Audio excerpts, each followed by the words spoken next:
Matinding pasabog daw ang bibitawan nitong si Ping Lacson mga kababayan sa susunod na Senate hearing. At marami daw siyang ipapasabog. At kabilang dito mga kababayan, sa tingin natin ha, base sa kanyang mga pronouncement mga kababayan dito, ay mukhang ang susunod niyang hakbang mga kababayan sa kanyang Senate hearing ay kung paano niya durugin si Guteza mga kababayan. Diyos ko Lord, Diyos ko Lord, Diyos ko Lord. Dahil anya mga kababayan anya, nag-iisa lang daw si Guteza na nag-i-implicate kay Speaker Martin Romualdez mga kababayan. Kaduda-duda daw naman na bakit sa lahat ng mga nagsasalita, si Guteza lang talaga ang nag-iisang nag-i-implicate kay Martin Romualdez. At hindi lang yan mga kababayan, hindi pa daw siya mahagilap afterwards na nagsalita siya sa Blue Ribbon. Hindi na daw siya mahanap ni Boying, hindi na siya mahanap ng DOJ at Ombudsman. Isa lang daw ang ibig sabihin yan mga kababayan, for propaganda! For propaganda! Kaya humanda daw ito si Guteza. At anya mga kababayan, eto daw kanyang sinasabing falsification ng dokumento ay mukhang nakakabawas daw sa kanyang credibility mga kababayan dahil ang kanyang sabi, falsus in uno is falsus in omnibus. Diyos ko Lord, gumamit pa mga kababayan ng salita ni Miriam. The false in one is a false in all. Sinungaling ka daw sa isa mga kababayan, sinungaling na daw sa lahat. Oh Diyos ko Lord, kinote-unquote pa niya ang mga abogado daw mga kababayan. Ito, halata masyadong walang alam itong gunggong na ito mga kababayan, no? Hoy! Niliwanag na po yan, although sinabi nga ni mga kababayan ha, Miriam Defensor Santiago. Pero, mayroon ng ruling daw ang Korte Suprema niyan, sabi ni batas natin, Atty. Libayan mga kababayan, na recent, di ba patay na si Miriam, sa recent mga kababayan, hindi na daw yan applicable. At isa pa, hindi naman kasalanan ni Guteza mga kababayan yung yung pinirmahan na yung peke daw na notaryo mga kababayan dahil malay ba niya na hindi pala abogado ang pumirma. At wala siyang makukuha mga kababayan. Anong intention niya na mag-falsify doon? Kung 200 pesos lang mga kababayan, 300 pwede ka nang magpanotary dyan. Yan ang ginawang issue nitong si Lacson mga kababayan. Panoorin niyo po ha. Walang balita kay Guteza and that's the reason why I thought of ikaw lang ang walang balita kay Guteza of reviewing the CCTV of September 25. Ayan na mga kababayan. Siguro walang tiwala sa iyo si Guteza Lacson. Tapos ngayon, eto mga kababayan, big deal ito ha. Di-review pa niya yung CCTV mga kababayan para matiktikan daw di umano ang mga kasamahan ni Guteza. Ang sabi ni Senator Marcoleta, talagang gumagawa ng malisyosong senaryo itong si Ping Lacson mga kababayan at maglalabas siya ng mga footage ng CCTV. It was not my intention to spy on Senator Marcoleta. Wow, hindi. Tingnan natin. Bukas makalawa mga kababayan, mayroon ng mga malisyosong mga CCTV footages ang lalabas sa media tsaka sa social media mga kababayan na ititwist na naman mga kababayan ang mga naratiba laban kay Senator Marcoleta. Ang talagang reason kung bakit pinahanap pa yung CCTV footage para magkaroon kami ng clue kung sino yung pwedeng kasama niya na Hoy, Lacson, maliwanag na nga Di ba yung si Defensor mga kababay, Congressman Defensor ang kanyang kasama? Doon siya lumapit. O yun, ang tanungin mo. Pwedeng mapagkilanlan na pwedeng ipaabot sa kanya. Si Marcoleta, tanungin mo rin. Yung invitation through that person. CCTV pa. Kilala mo lahat pala yung mga kasama ni Marcoleta? Yung kasama ni Guteza? Nagmotor lang daw si Guteza mga kababayan Nga, nawawala siya. And At bakit pati yung daw mga kababayan ha? Yung restaurant na nagkita si Marcoleta at si Guteza, pinasomon daw ang CCTV mga kababayan. Wawawi. To sue up yung kanyang mga na-testify na earlier or kung meron siyang mga additional na documents or ebidensya to back up his claim in his sinumpang salaysay. Naghahanap din kami ng magko-corroborate doon sa kanya mga sinabi. Pinangalanan na niya ha. At yun mga kababayan, yung mga napangalanan daw ni Guteza, nakasama niyang mga bodyguards mga kababayan, dadala ng mga mali-maletang basura. Ayun na, lumipad na sa Chile mga kababayan. Bakit ganon? Bakit ganon na lumipad na pala doon sa Chile? Kung walang tinatago mga kababayan. Si Senate President Soto was in touch earlier with Senator Bato de la Rosa. Because sabi ni Senator Bato, meron siyang pipresenta na magko-corroborate kay Guteza. And I just thought na baka yung si Paul or yung Mark na minention. But nung kinumusta ko kay Senate President, sabi ko, natatandaan ko may sinasabi si Senator Bato, why don't we pursue that? No? Kung po pwede niya maipresenta kasabay sa hearing sa Friday. Bakit hindi mo piniresenta? When he checked, sabi ni Senator Bato, ang balita niya, babalik na pala, no? Siya sa Blue Ribbon. Mukhang nag-join up na kay sabi. No, kay Congressman Saldico sa Oh, ayun na. Oh. Yan mga kababayan. Etong mga testigo, bakit nakalipad? At bakit lumipad mga kababayan papuntang abroad? Mga bodyguards yan ha? Anong panggastos niyan doon mga kababayan kung hindi deliberately pinatakas? So, posible pa yan mga kababayan. Oh, kayong mga witness, baka magurgur pa kayo. Punta kayo sa abroad, wala na kayo. Hindi na kayo makakauwi. So, baka and we're still validating, yun ang sabi eh. So, madali naman yon. We will check with immigration kung meron talagang departure, assuming na they use their real names. Ano? So, sino po ba yun yung ihaharap Mark and Paul, yung sinasabi niya nakasama si niya Mark na at si nag-deliver. Paul. Estrada daw, no? Kasi what we need kay Gutesa, yung magko-corroborate. Oy, Lacson, ang bagal mo. Binigyan mo pa ng ilang buwan mga kababayan. Elbow room para makatakas, Diyos ko. Kung sinomo na yun agad-agad mga kababayan, wala na sana. Nahuli na sana mga kababayan yung nasa likod talaga niyan. Wala na, tumakas na eh. Another witness or whatever documentary evidence na mayroon siyang hawak para maipakita niya. Otherwise, mere allegation by one person, parang maski sa korte, maski sa prosecution level, baka hindi mag-hold water. Hold water. So, hindi ho kaya mag-stand up yung kay Gutesa na... Sa ngayon, sa tingin ko, being an investigator for so long. Investigador ka nga ba? Bakit pinatakas mo pa? Alam mo namang kailangan ng ibang witnesses eh. Noong panahong iyon, mga kababayan, kinabukasan dapat, sige, sabpina na yun. Papuntahin na agad-agad. Nagpahinga pa sila mga kababayan. Pag alam kong ganun lang, isang salita lang, sa isang tao, mahirap tumayo. So, kailangan natin ng magko-corroborate. Sa isang interview, sinabi nga ni Senator Rodante Marcoleta na nasa Chile na. Yung si Mark o si... Nasa Chile na. Ang pag-alam ko lang na nag-join daw. Sabi ni Senator... nag-join na kay Zaldico mga kababayan, abroad. Bato, kay Senate President na sumama na raw kay ex-Congressman Saldico. Kasalanan mo yan, Lacson. Kung hindi ka nagpabagal-bagal dyan, hindi sana nakalabas ng bansa mga kababayan. Plano nyo rin po ba patawag kung may information si Senator Marcoleta na nasa Chile, tingnan natin. Basta anything that can really sustain yung lahat ng mga testimonies so far revealed sa mga hearings na nakaraan, we should go there. So, kasama po ba yun sa plano talaga ng Blue Ribbon na ipatawag yung sila Paul and Mark ba? Yeah, kasama. Kasama, pero pinatakas po nyo pa. Especially Gutesa, para makita natin kung meron siyang mga support document. Bakit wala kang Lacson? Nung panahong iyon, mga kababayan, wala sila, nga sila mga kababayan habang andun pa si Gutesa. Andun ngayon, mga kababayan, anong pinaplano nila? Gigisahin na naman nila mga kababayan si Gutesa? Si Gutesa pa ang magigisa? Lord. May mga talks na may pinagtatakpan, merong pinipili, no? Hindi ganon. No? Maski sa pag nag-resume ng hearings, walang magbabago. Doon sa naunang direction ko noon bilang chairman, na where the evidence leads us, we'll go there. So meaning, walang magbabago, proteksyonan pa rin si Tambaloslos. Question din ni Senator Marcoleta yung aligasyon na pineke ni Gutesa yung kanyang... Yan. Ang grupo ni Lacson, mga kababayan, ang ginagawa, parang nakipag-coordinate pa doon sa RTC. Para doon sa posibleng pagsasampa ng criminal case, mga kababayan, laban kay Gutesa. Walang hiya.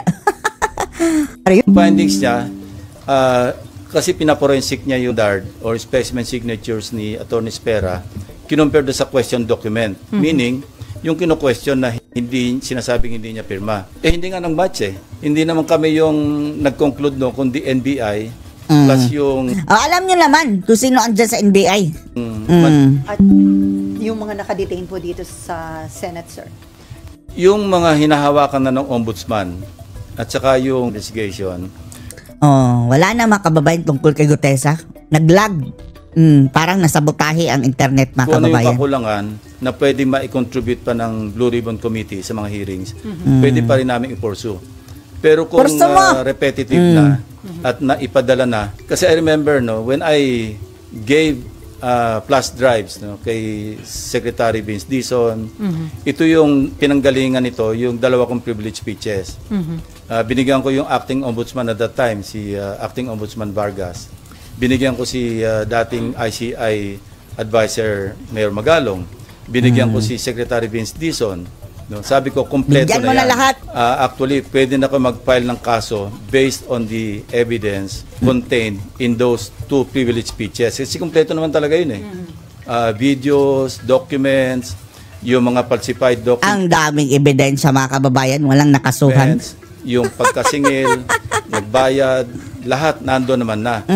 So, And then, I'd like to think na nakatulong yon.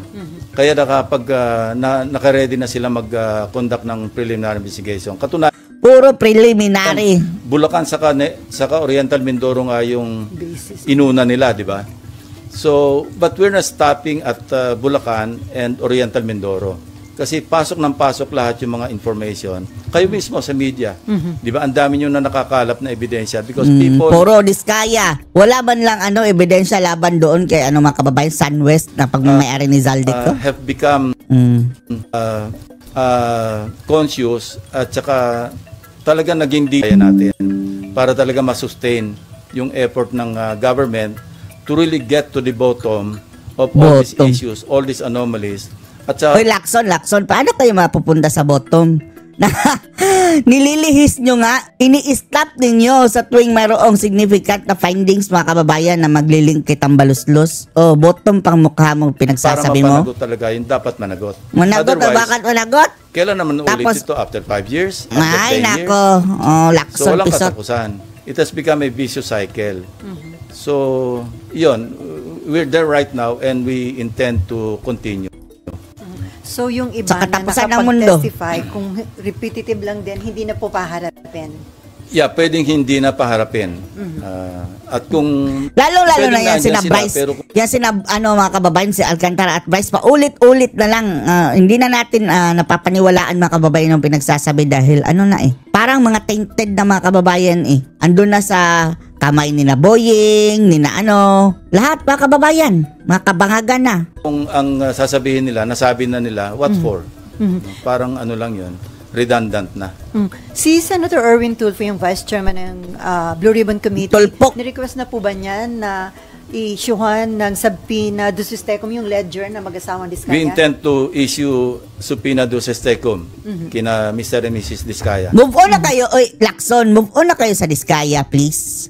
Doon na kayo mag-focus sa mga nila talaga. Itong mga buwaya sa gobyerno. Para malinaw, yung kanyang tinestify na may mga 17 congressmen na nakatanggap ng mga kickback. Importante yon kasi matatahi talaga at mapapalakas.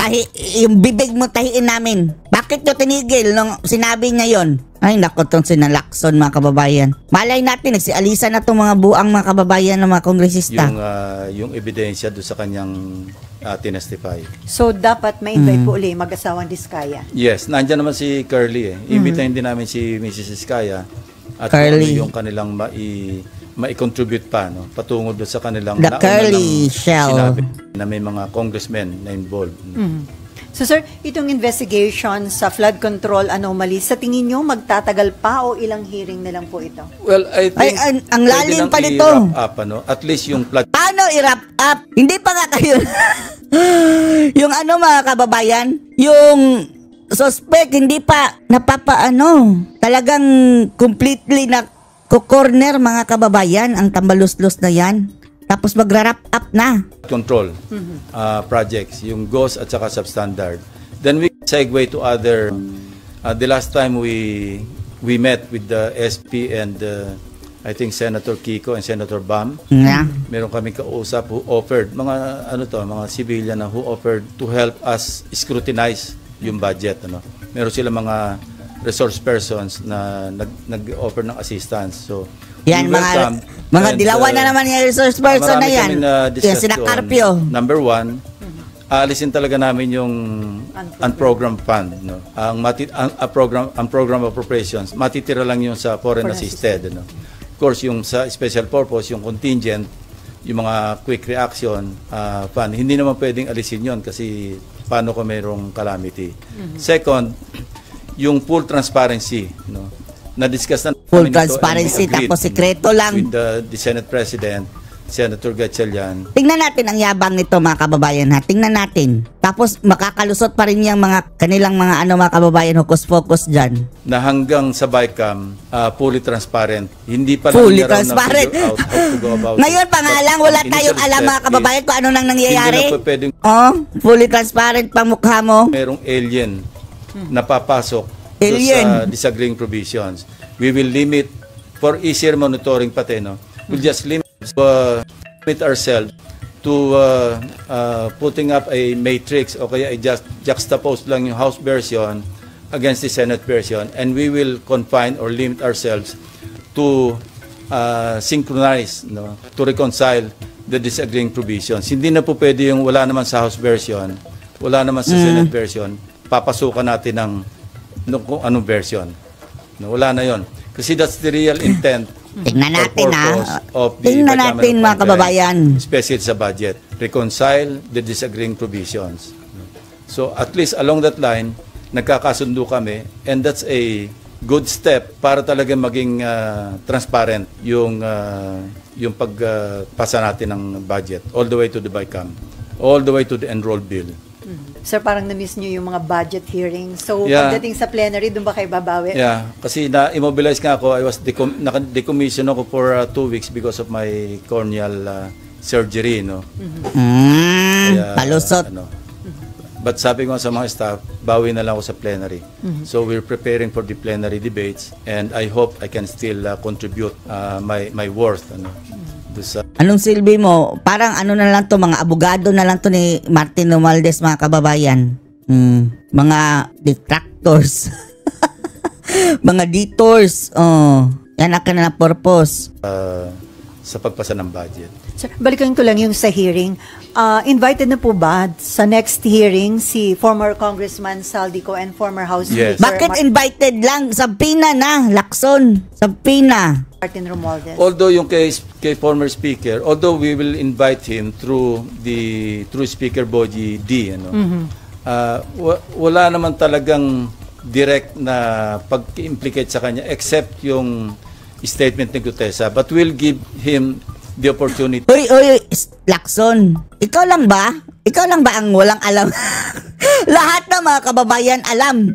Nasangkot niya si Tambaluslos. Ngayon, mga kababayan, si Gutesa lang daw ang nag-implicate kay kay speaker.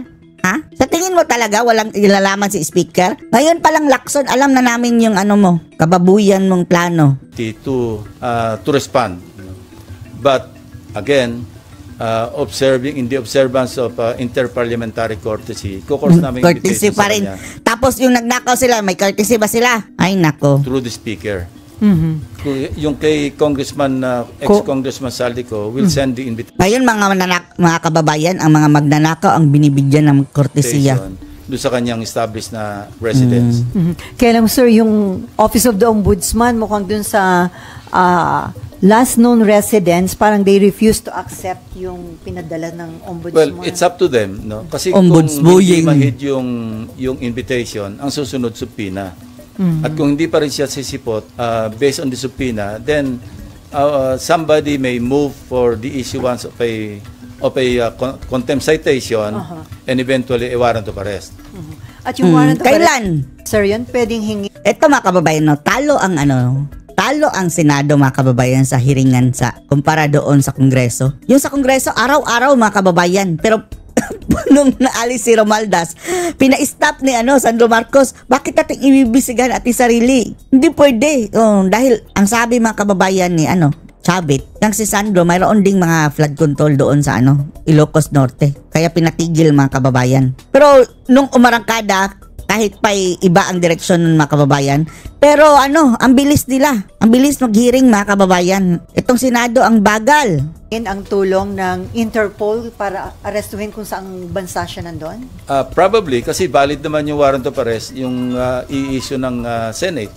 So that is as valid as any warrant of arrest issued by the court. I don't know. I'm not sure. But we will try. Sir, may info daw kung sisipot si former Speaker Romualdez sa hearing ng Senate. May advance info kayo, sir?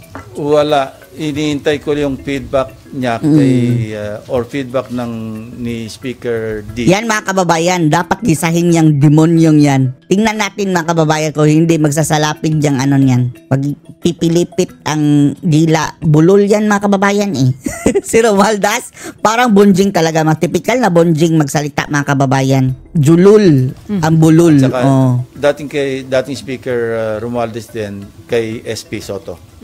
Kasi nakipag-coordinate lang ako sa office ni Senate President or kay Senate President himself. Sabi niya mukhang magkakausap yata sila this week. So sabi ko, mag-usap kayo mga animal. Kung gusto niya magkaroon ng opportunity because this happened before. Ako yung chairman ng public order na mention yung pangalan ni Congressman Veloso, di ba? And they requested me to be given the opportunity to make their manifestation and I gave them that opportunity. Manifesto. So, if you remember, yung mga nandito nung previous Congress na yon, di ba pinagsalita namin si Congressman Veloso, si Ching Veloso. So pwede niyang gawin yun. At kung gusto niya sagutin yung mga allegation, in fact, we're thinking of sending subpoena duces tecum do sa contractor na naggagawa ng renovation noong bahay sa 42 McKinley Road. At saka yung security agency na naggugwardya ron.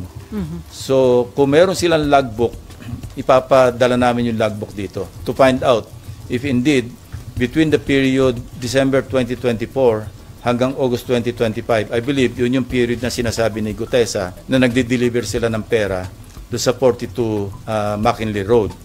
At kung meron sa logbook na may mga pumasok talaga mga sasakyan, mga vans or convoy of vehicles, then that's a strong supporting document to buttress yung testimony ni Gutesa, even without Gutesa coming back to testify, I think. Because remember, yung kanyang sinumpang salaysay na naging questionable o forged yung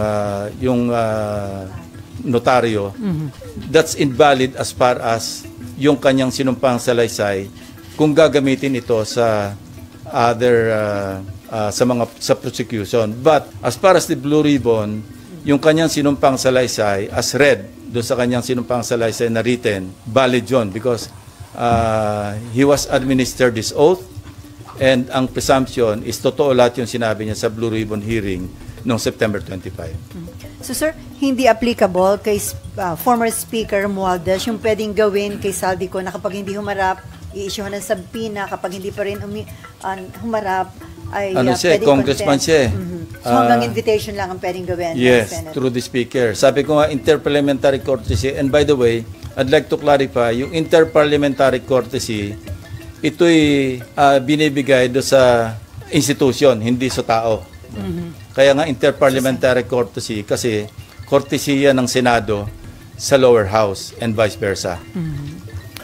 Anyway, okay. Amor? Marlon? RG? Ako si Camille. Nahin natin, Amor. Apo. Sir, balikan ko lang po kay Gutesa, are you bothered by his disappearance? And ano po yung current efforts right now to locate him? Well, obviously, sincere yung efforts to locate him. Kasi he has to clarify yung kung meron siyang maidadagdag, idagdag niya. So, importante yung kanyang presence kung meron siya maidadagdag pa sa kanyang nauna ng pinahayag. At saka concerned din kasi hindi na natin alam kung ano nangyari sa kanya. May mga claim na nasa marine compound, hindi naman pala. May mga... At saka parang gusto ko rin malaman sa kanya, sino ba talaga yung naggawa ng affidavit mo? Kasi nakita ko yung interview ni dating Congressman Mike Defensor, katulong sila Sinasabi niya na they helped Gutesa draft his affidavit. So, kailangan maklarify din yon. Hindi bang sariling gawa ni Gutesa yung affidavit? Kung hindi niya sarili, sino yung mga tumulong sa kanya na maggawa ng affidavit? Ano po yung basa or tingin nyo, analysis nyo dun sa situation? Is he hiding or meron po bang nagtatago sa kanya? Hindi ko alam. Yung guess mo is as good as mine, ano? Kasi wala nga nakakalam, tahimik na tahimik. Alam nyo, ganito lang yan, ano? Kung ang hangad mo, mag-prosecute talaga, makapagpa-convict talaga, dapat hindi siya nawawala. Kasi ang pwede lang mag-prosecute sa kanya, DOJ or Ombudsman. Hindi siya mahanap ng DOJ. Hindi siya mahanap ng Ombudsman. Kung ang intention mo, magpropaganda lang, diyan ka sa Blue Ribbon at mawala ka na. Kasi yun lang eh. Sa ngayon, di ba, nagkaroon ng isipan sa mga kababayan natin na siya lang ang nakapag-implicate kay Speaker Romualdez. Yung although kay Congressman Saldico, hindi lang siya, ang dami pang ibang nag-implicate sa kanya, nauna na. Pero ang importante rito, in-implicate niya si dating Speaker Romualdez at nag-iisa siya nakapag-implicate. Pagkatapos nawala siya. So kung ang hangarin mo is talagang logical conclusion, which is to prosecute and convict former Speaker Romualdez, dapat nandito siya. Hindi man sa Blue Ribbon, kung inisip niyang hindi siya makapagtiwala sa Blue Ribbon, humarap man lang siya sa DOJ, humarap man lang siya sa Ombudsman. Kung yun ang hangarin. So now, anong isipin natin? Bakit Blue Ribbon lang at pagkatapos ng isang pagsipot, nawala ka na? So sir, hindi niyo ba tatanungin si Mike Defensor considering na siya ang nagbigay kay Marcoleta? Yun nga, papadala namin yung subpoena through the office of Senator Marcoleta. No? And yung sinasabi niya na iniispayan ko siya, hindi yun ang dahilan. Gusto ko lang makita, kaya pinareview ko yun, para makita ko, baka sakaling may nakakakilala o makikilala natin yung kasabay niyan dumating. So incidental na lamang yon na sinalubong pala siya ng staff ni Senator Marcoleta, dinala sa opisina niya, nag-stay for a while, tapos nanood ng hearing doon sa gallery hanggang sa tinawag siya, 10:27 I think. But he stayed there. He arrived at around 8:27. At saka yung CCTV, this is a public place, yung Senado. Huwag tayong magtaka, alam na natin na merong CCTV dyan. Kayo mismo na mamonitor nyo kami pag dumarating na kami, di ba? Kaya minsan nakaabang na kayo sa second floor. So this is an open area. No? And, you know, meron tayong jurisprudence tungkol sa CCTV footages. Yun yung Ople versus Torres. Ang tawag doon, ang doctrine doon, yung reasonable expectation of privacy. Meaning, pag nasa public place ka, i-expect mo naman na yung privacy mo mako-compromise, no? May reasonable expectation privacy. Kung nasa private place ka, now, I heard Senator Marcoleta na kung ako raw ba nagbi-Big Brother o okay lang ba raw na tiktikan niya rin opisina ko? Well, bibigyan ko siya ng logbook kung gusto niya everyday, kung sino yung pupunta sa office ko. At walang contractor na pupunta doon. Wala maski sino pupunta except mga official business. Public place to eh. Wag tayong maging onion skin na lalabas yung mga bisita natin o kung sino yung mga pinatawag natin. Dahil CCTV yan eh. Okay, last question, Amor. Sir, mag-a-apply po ba dun kay Gutesa yung pag hindi po siya sumipot after the subpoena ay warrant of arrest yung next? Meron na siyang problema sa prosecution service ng DOJ. Why? Because meron ng resolution yung RTC, Executive Judge ng Manila, na nagre-recommend na siya sumailalim sa preliminary investigation for falsification of documents. So, let's leave it at that. Now, hindi naman siya, ibig sabihin, pumunta siya rito on his own volition. Ano? Para gipitin pa siya na i-issue siya ng subpoena and then warrant of arrest, papa-contempt. I don't want to go there. Sir, naalala ni Nimpa, si Mike Defensor din ang naglabas noon kay Ador Mawanay. So, regarding kaduda-duda I'd like to correct that. Ano? Yun ang misimpression. Hindi si Ador Mawanay, si Udong Mahusay. Udong. Remember si Udong Mahusay, yun yung whistleblower against former FG, di ba? Nung nasa safe house, ano yun, hindi kinidnap, ni-rescue ni Mike Defensor. So, nawala yun as witness. Si Ador Mawanay, ewan ko kung sinong sira rin ang ulo na nag-recruit, nag-invento ng mga account numbers na meron kaming $700 million dalawa ni ERAP, na in several foreign banks. And ano lang to, trivia.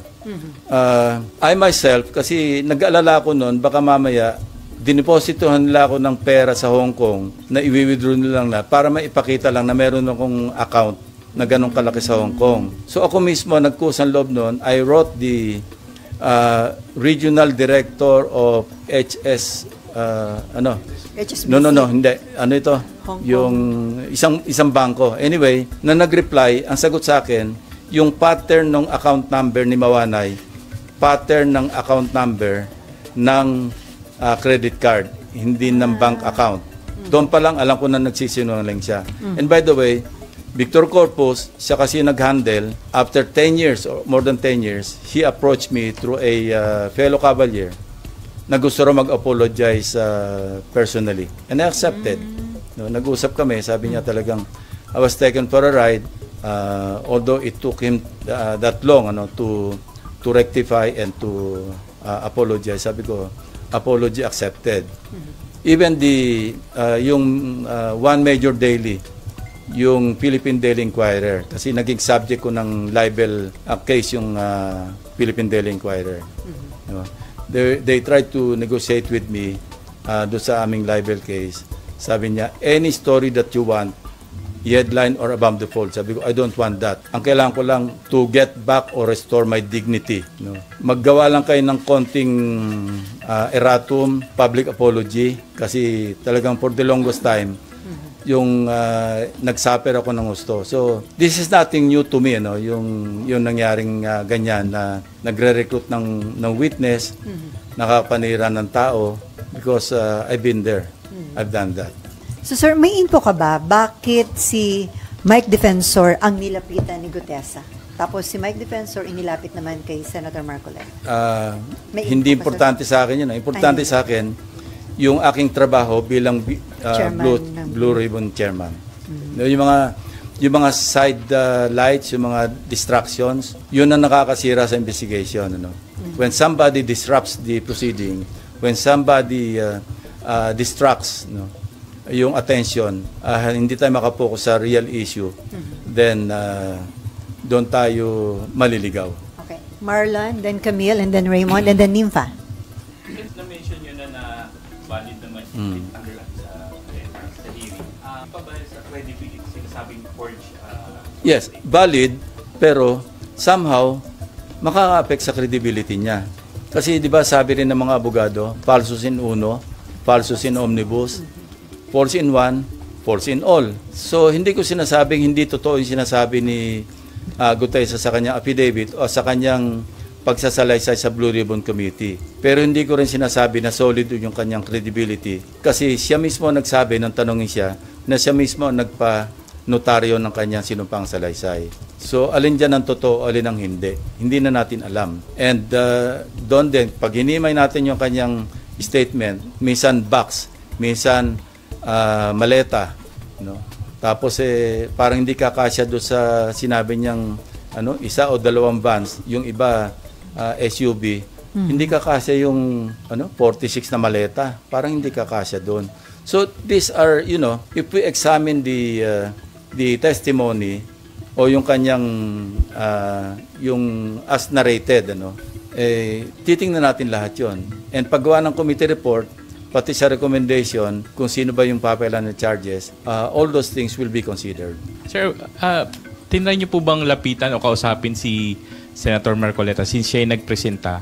Baka siya yung dapat mag-exert din ng efforts to locate yung witness niya. Hindi kami nag-uusap Sir, basta papadala ko lang subpoena sa office niya. Bahala siya kung gusto niya produce niya.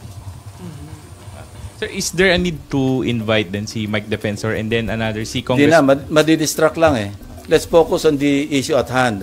Ang issue rito, flood control anomalies. mga ghost projects, substandard na projects, hindi lang flood control, pati yung buong national budget natin apektado. Pati yung buong bansa natin apektado. So let's not be distracted by the presence of Mike Defensor, kung sino-sino man. Ako, I'd rather stay focused on the issue at hand. How about Sir Congressman Eric Yap na binanggit din ni Gutesa dun sa affidavit niya? Well, we can send the invitation to him through the speaker, no? Kasi incumbent naman siyang congressman. Sir, balikan ko lang yung very important witness. Galing siya kahalaga dun sa Mahalaga. sa puzzle. Mahalaga. Wala. Ibang details, sir. Pwede ba?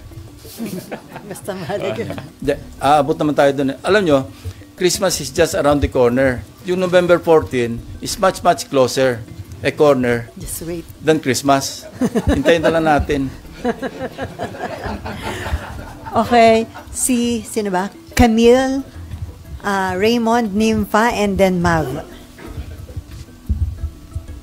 Sir, yung kay Gutesa po, kung hindi po siya a-attend or kung umattend po siya at walang magko-corroborate ng mga sinabi niya, will it end his presence? Ibig ko sabihin, tutuldukan niyo po ba? Considering na dati po kayong investigador. Yeah, kung wala na siya may dadagdag at yung say-so niya lang, allegation lang na mag-isa, mukhang mahirap ang stand-alone eh.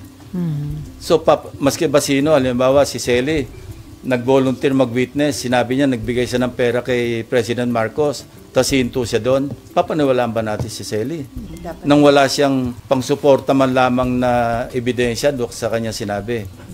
Yeah. Sana kung meron siyang resibo o nakapagtabi man lang siya ng maski yung post-it na 48 million at dinala niya, eto nga nakapagtabi ako ng isang post-it. No? Na mukhang post-it talaga nung araw, hindi yung ginawa lang ngayon. So, yun, mga notes. Alam nyo, nung investigador ako, meron kami tinatawag na investigator's notebook. Yan, ina-admit sa court yan eh. May puprobo naman na sinulat mo yan nung nasa crime scene ka na ikaw nagte-take ng notes. Yun, valid yun. Kung meron siyang ganon, yung halimbawa, nagte-take notes siya nun, meron siyang diary na sinulat niya noong December 2024 hanggang August 2025 na nag-deliver kami rito. O kaya meron siyang sulat sa kanyang asawa, sa kanyang pamilya, magdi-deliver ako. Kasama ko si ganito. Yun, valid na valid yun. Ang lakas nun. Ay, yung pictures, sir. Well, pictures, yes. Yeah. Sir. Or, sabi ko nga, logbook, maski hindi sa kanya galing, independently, nakakuha tayo ng copy ng logbook na halimbawa, January 2025, may pumasok na several vans, several vehicles, convoy, nakalag doon. Ang lakas nun. Ako, solid sa akin yon na ebidensya yon na totoo ang kanyang sinasabi. Pero ano ba, box ba? Maleta ba? At saka nga alam ko, pag naglagay ng pera at namigay ng pera nakalagay sa maleta, hindi sa akin ang alam ko, mamurahe, hindi Rimowa. Napakamahal na Rimowa. 46 na Rimowa. Alam mo ba kung magkano Rimowa ngayon? 100,000. Ito hanggang bewang niya sinasabi niya. Baka hindi lang 100,000 yon. Usually, ang mga pinamimigay dyan, mga Xiaomi. Yung kumbaga sa'yo na yung maleta na yan. Parang gano'n. Okay, Camille. Follow up, Maya. Baka magalit sa atin yung Chinese yan. Okay, Camille. Gagawa po ba kayo ng mga specific forensic or audit trail para po, kasi sinasabi po ni Senator Marcoleta, napakalaking halaga nung i-deliver kay Speaker Romualdez. Since dati po kayong investigador, sir, sa PNP. Trabaho ng AMLAC. So, I think matitrace nila yan if they can still backtrack yung large withdrawals. Say, from what? Kung sino yung contractor. Alam naman natin na nag-withdraw sila. Katunayan, frozen na nga yung accounts ng iba, hindi ba? And mind you, yung 5.2 billion pesos is just trickle in the bucket compared do sa mga nakikita nating billion-billion na nagche-change hands pagkakatapos sa isang proyekto. I think AMLAC is on its way to further looking at yung tinatawag na web of accounts. Kasi pag sinabi nating web of accounts, ito yung from one account to another, to another, to another, hagip lahat yun.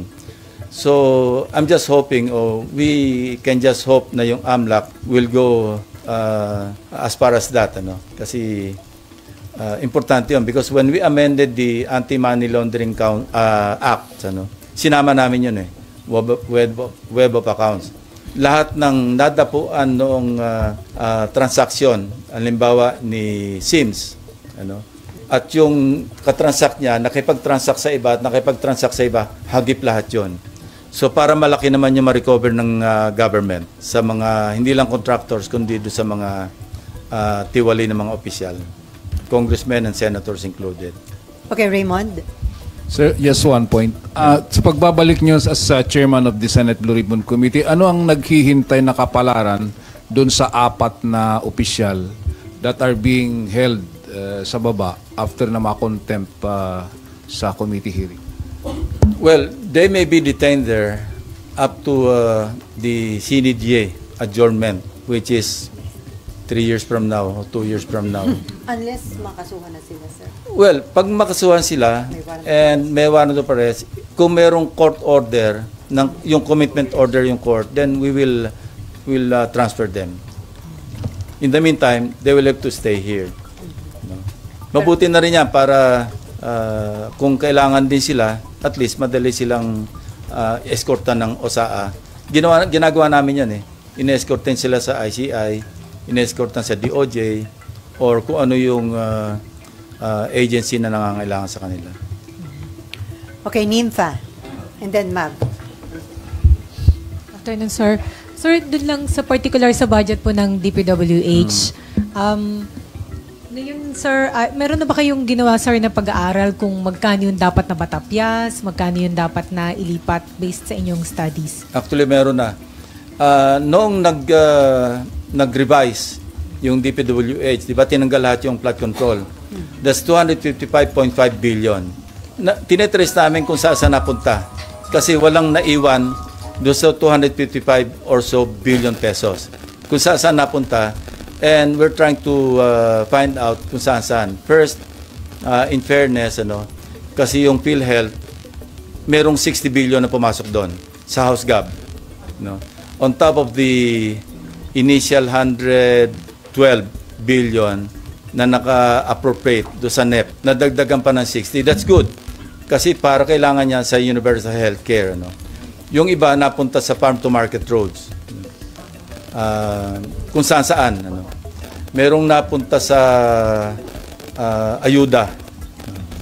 At yung ibang ayuda, naligaw pa sa program, which we intend to uproot, ibalik namin sa regular. In fact, ang usapan namin ni Senator Sherwin, yung MAIP, i-consolidate na lang namin sa universal healthcare para magawa na yung zero billing sa mga government hospitals.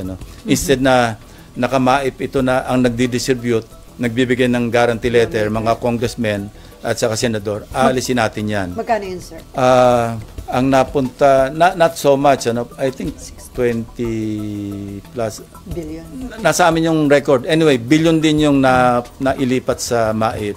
Merong nailipat sa AIX, Na ang intention namin ngayon is to consolidate all these mga gumagala-gala na mga pang-social services under 4Ps. Kasi ang 4Ps,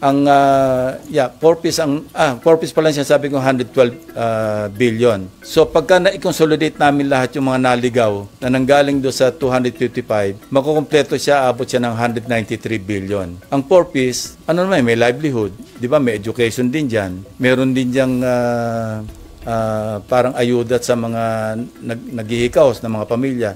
At least yon, may programa, merong vetting, tapos may graduate, meron talagang enrollment. Kesa naman doon sa naliligaw na kung sino lang yung nagdi-distribute at hindi naman qualified yung iba. So yun yung mga napag-uusapan namin na pagbabagong gagawin sa budget. Opo, sir, ibig sabihin, kung i-consolidate na lahat ng mga ayuda, by next year o under the 2026 budget, wala na dapat na ini-issue ang mga senador na mga guarantee letter? Dapat wala na. Hindi naman talaga dapat Kasi wala kaming pakialam sa implementation. Yan nga tayo nagkakaloko-loko. Pag nakialam sa implementation, ang mga mabatas, ang trabaho namin is mag-legislate. and mag-oversee, sa oversight, pero not to implement. Kaya nga nawili, ito yung isang tatanungin nga namin, ako particularly, paano parang turo-turo na lamang yung nagbagsak ng proyekto, naghanap ng budget para sa proyekto na parang wala ng pag-aaral. Di ba? Yan ang testimony ni Alcantara, ni Bryce. Parang turo-turo na lamang. Kailangan ni Senador so-and-so na ganitong halaga. Hanapan mo nga dyan. Hindi ganun dapat. Kaya nga napunta na sa GOS, napunta sa substandard. Kasi wala namang pag-aaral. So by the way, correct ko yung sa PhilHealth. Hindi pala PhilHealth yung 112. Yung PhilHealth, yun yung nadagdagan ng 60 from the 255. Meron yatang initial na, I think, 53. Plus, meron pa diyang sinauli under the 2025 na 60. So at least mayaman yung PhilHealth. Hindi na kailangan yung MAIP.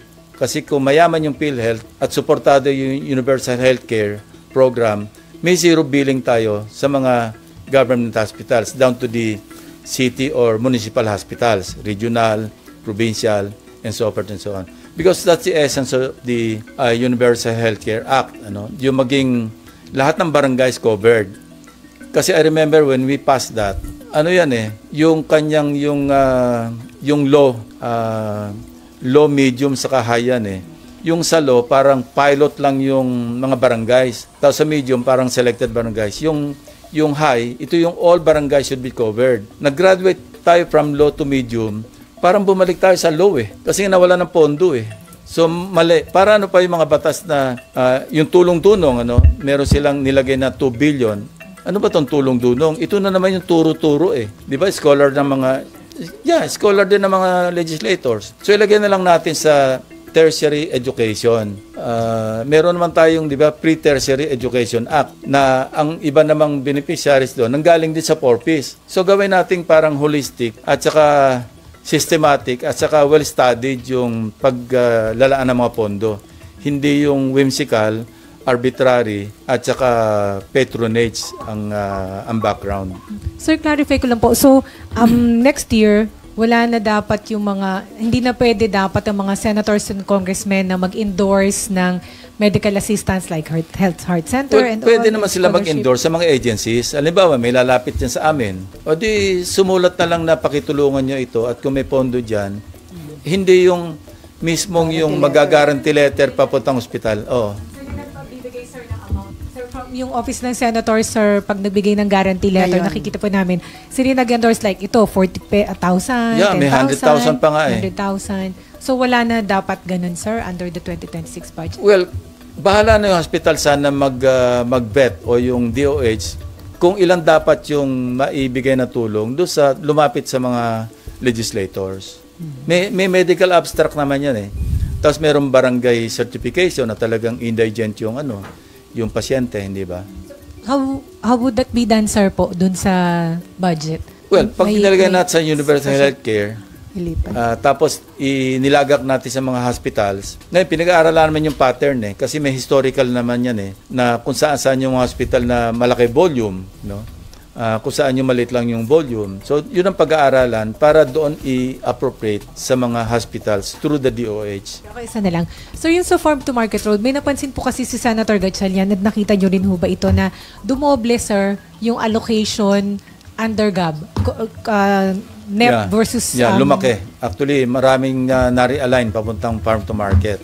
Ang tanong dito, nanggaling ba sa DA ang listahan nito o sa mga congressmen na napunta sa House Gov? Yun isang tanong. Nakikita ba kayong pattern, sir? Baka nagsuswitch from flood control to farm to market roads? Alam nyo, because of the developing issues, sobrang tapang, sobrang takaw na lang yung mag-i-insist pa rin. Wala nang kabusugan at wala nang katakot-takot yun. I'd like to believe na magse-self-reform.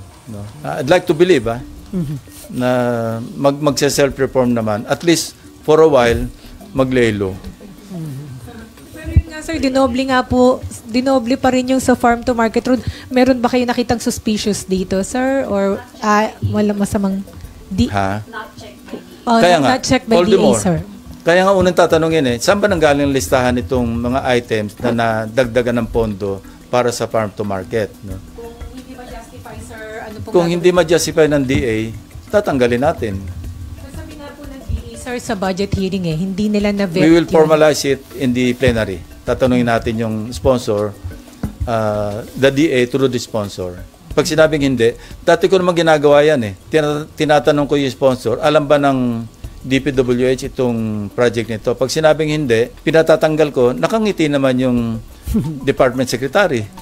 Kasi lumalaki yung kanilang unused appropriations pag hindi nila alam yung project. Ito nga, from 2014 ba? Basta for a certain period, ang unused appropriations natin nasa mga 385 billion a year. Yun ang average. Why? Because the agencies, the implementing agencies, hindi naman kinoconsult ng mga legislators. Realign lang sila ng realign. So hindi alam paano implement. So gawin natin talagang systematic at saka pinag-aralan talaga. Okay, before Mab, speaking of 2026 budget, Sir, si Presidente, inutusan niya yung mga other agencies na i-reduce yung cost of for construction materials by as much as 50%. Yeah. Yung mga may infra projects like DepEd, DA, DILG, Department of Health. So magandang hakbang po ba yan para maiwasan na itong mga issue ng katiwala? And rightly so. No? Dahil nakita naman natin talagang ino-overprice nila yung estimate pero hindi pa rin nagkakasya. Parang tira sa taas, tira sa baba, di ba? Meron na silang savings sa overpricing, tapos mag-ghost pa sila. So tama yon, no? And we should all support that, at least yung Congress. So possible na bumabaho yung budget allocation ng maraming government agencies? Yes, tama. Kasi mababawasan yung overpricing eh. At kung hindi yun i-realign, pwede ho yung, magkano ba? 6-point-something trillion bumaba. Yeah, lilit yung deficit natin. Magkakaroon tayo ng savings dahil yung dahil nabawasan yung cost. Diba? Okay, Mav.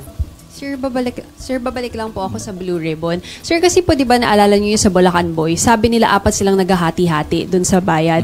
Pero yung 3 lang nga nandyan, never po napatawag si Engineer Paul Duya, patas si Yusek Bernardo, may binabanggit siya na Engineer Dumasig naman daw. Ito Kasama po bang yun. Dalawang to? Nandiyan si Dumasig nung last hearing. Opo. Pero sir, yung Engineer Paul Duya na sinasabi po nila na kasama nilang tumatanggap ng 20%. I think masasama sa kaso yun. Hindi lang napatawag. Meron pa yung sinasabing si Carlo Rivera. Yun, dapat ipatawag din yun kasi prominent yung pangalan niya, laging lumalabas. Siya yung parang taga-prepare ng list. Sir, next hearing po ng Blue Ribbon, nandito rin po sila, itong mga taong to na hindi pa masyado pumuputok yung names. Yeah, titingnan namin yung listahan kasi baka mamaya masyadong marami, hindi naman matanong lahat. Ako, I'd rather na may focus sa mga certain individuals kaysa nakatanga lahat dyan, hindi naman lahat natatanong. Sayang din yung oras nila. Sir, may patanong lang si Mayan Corvera, hindi ba hahanapin ng Senado sina Mark at Paul na staff ni Saldico? Parang nasagot na kanina yun. May pinaulit. Hello, where are you? Ayan, ate, follow up naman. So, nasa abroad na. Anyway, si Baby Lynn. Yeah, Baby Lynn. Hello. Good afternoon, sir. Yeah, Diding naman. So, kung matatagpuan po, number 1 ko lang po, sir, bakit do you find it weird that Mark and Paul have joined ex-Congressman Saldico? Hindi confirm yan, hindi validated. That's only according to Senator Bato. As relayed to Senate President Soto. Kasi tinanong ko si Senate President, sabi ko, tatanda ko Senator Bato. Kaya lang, ang feedback nga raw, wala na rito eh. But noon, he was so enthusiastic, pwede ko bang dalhin? Pwedeng dalhin. Of course, pwede. Kaya lang, the last time the Senate President checked with him, sabi niya, wala na rito SP. Ang balita namin, nag-join na siya kay Saldico. And if they did po, pwede po ba yung ipatawag sila? Matitrace naman yun kasi kung sa immigration, hanapin natin yung records sa immigration. Kung meron silang departure from the Philippines and to where. Pero sir, just in case, si Paul at saka si Mark, pwedeng maging susi para ma-validate kung totoo o hindi yung statement ni Gutesa. Definitely. Kasi ilan na rin nagsabi sa kanila eh. Di ba pinakita ko pa yung picture ni ni Mark kay Gutesa at saka kay Bryce Hernandez, and they were one in saying na siya nga yan, yung Paul or yung Mark. Paul yata yon, John Paul. Tama. Okay. Any other question? Wala na. Sino pa meron pa? Sir, may word po ba kung pupunta si Congressman Romualdez in case invited? Wala pa. I will find out with from CSP. May usapan kami ngayon eh. Kikita kami kaya alis na ako. Babalitaan niyo kami, sir, mamaya. Myla. Hindi pa. Siguro mag-wrap up kami mga 1 or 2 hearings more after November 14. Depende. Pero sir, Or mag-segue na kami sa ibang issue. Sir, pag nag-segue kayo, may another resolution ba para doon? Hindi naman. Hindi na kailangan. Kasi ang motto proprio naman ng Blue Ribbon. Saka ano naman to eh. Although flood control, pwede naman mag-segue sa ibang infrastructure na anomalies din. Okay. Myla and then Daniel. Yeah. Myla.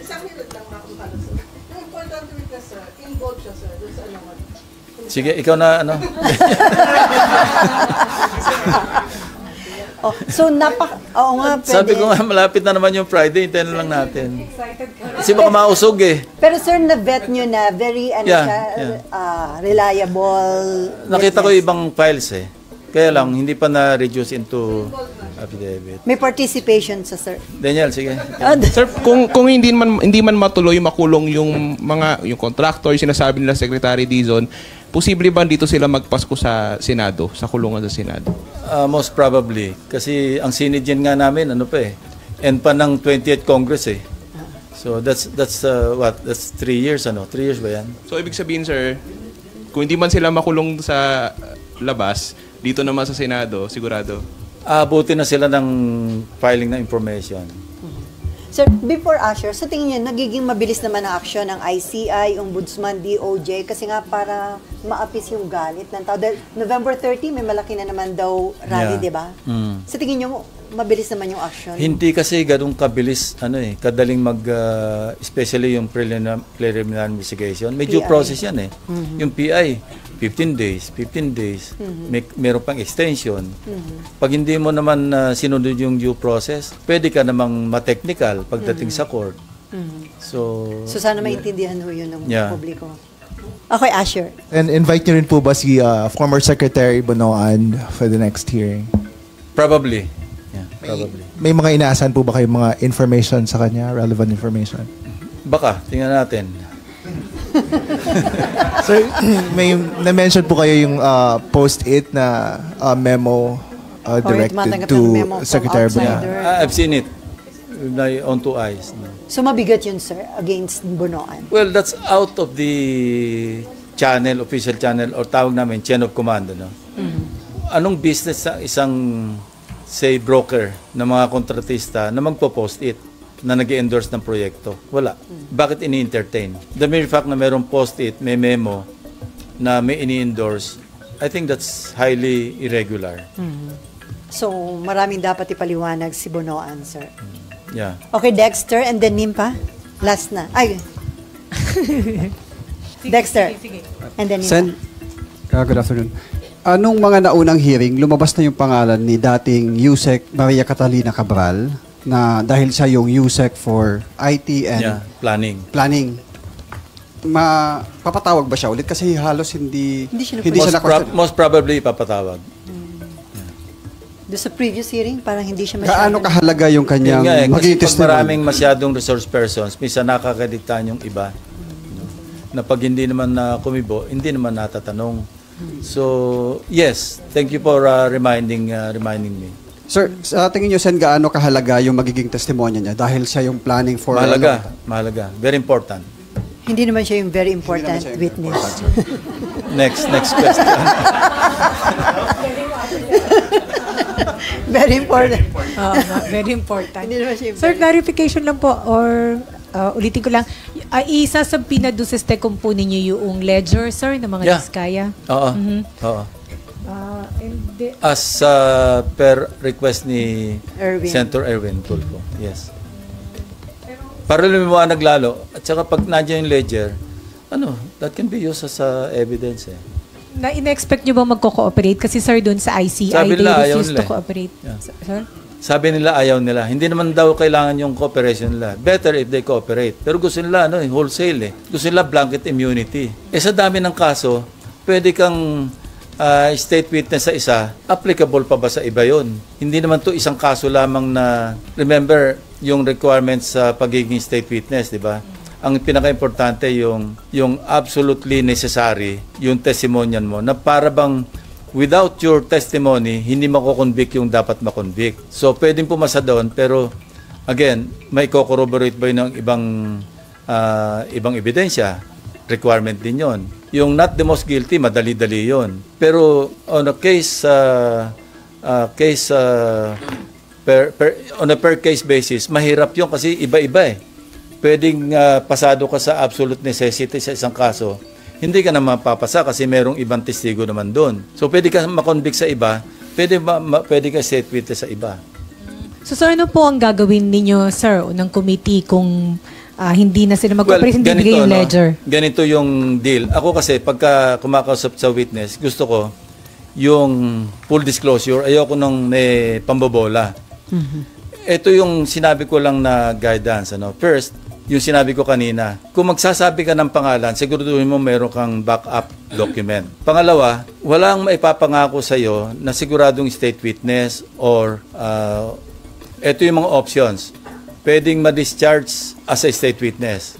Second, pwede kang makonvict with restitution pero magkaroon ng probation. Another option, pwede kang makonvict, may restitution pero makulong ka, shortened yung jail term because of plea bargaining. Inaalaw naman yan eh. Yun.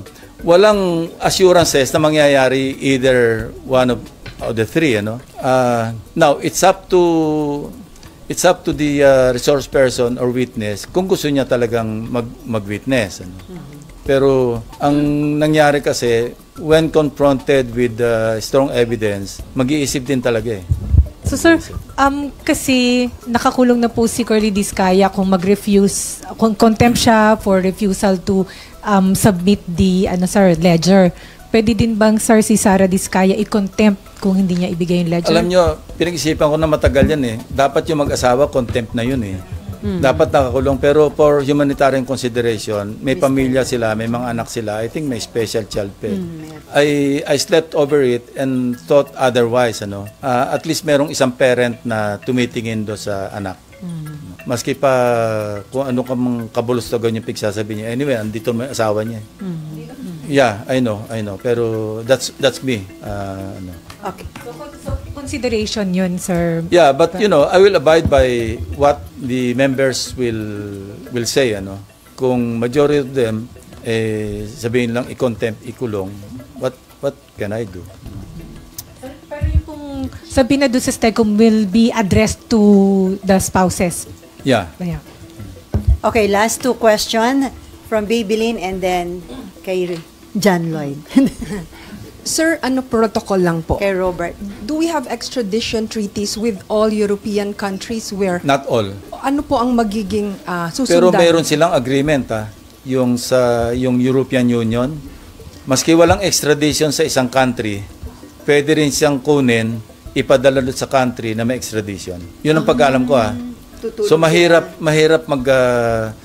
sa Europe kasi merong European Union na meron silang agreement among themselves. So the police, the Interpol will not play any role in case po? Well, Interpol talaga yung ang coordinating body kasi member tayo ng Interpol So Interpol yung pwedeng mag-implement noong pag-aresto prior to extradition.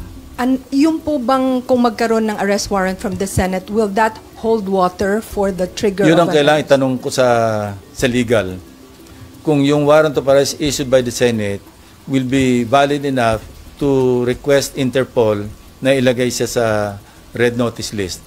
Kasi ngayon, alam ko, nasa blue notice na Iba yung red notice. Ang red notice, pwede ka arestuhin na dun Yung blue, alam ko, monitoring So, sir, sa Chile, wala tayong extradition treaty?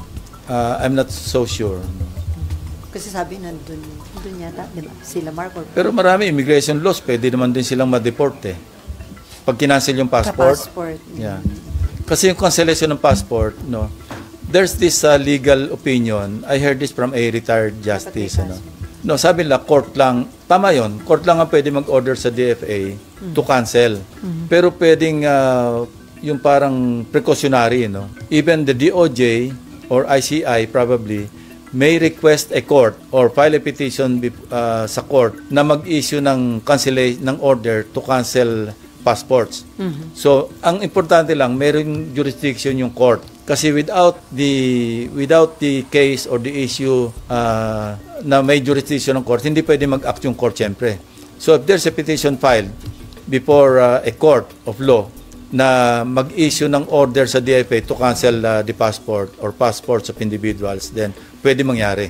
Because by then, nakapag-acquire ng jurisdiction yung court based on the petition. Okay, last from Robert. Hi sir, good afternoon. Regarding lang po dun sa very important witness, just to justify our report lang po, meron po ba siya mga bagong names na ididiin na involved sa anomalies or may mga nag-appear na names na sususugan niya with evidences including senators and congressmen? Both. Sir? Pati lawmakers po? Hindi, both. May bago sa kami dati. Siyempre. Ay, mga ituturo. Mga ituturo. Hintayin na lang natin. Hintayin na natin. Okay, 3:16 na on that note. Thank you so much, Thank you. Senate President Pro Tempore Panfilo Lacson.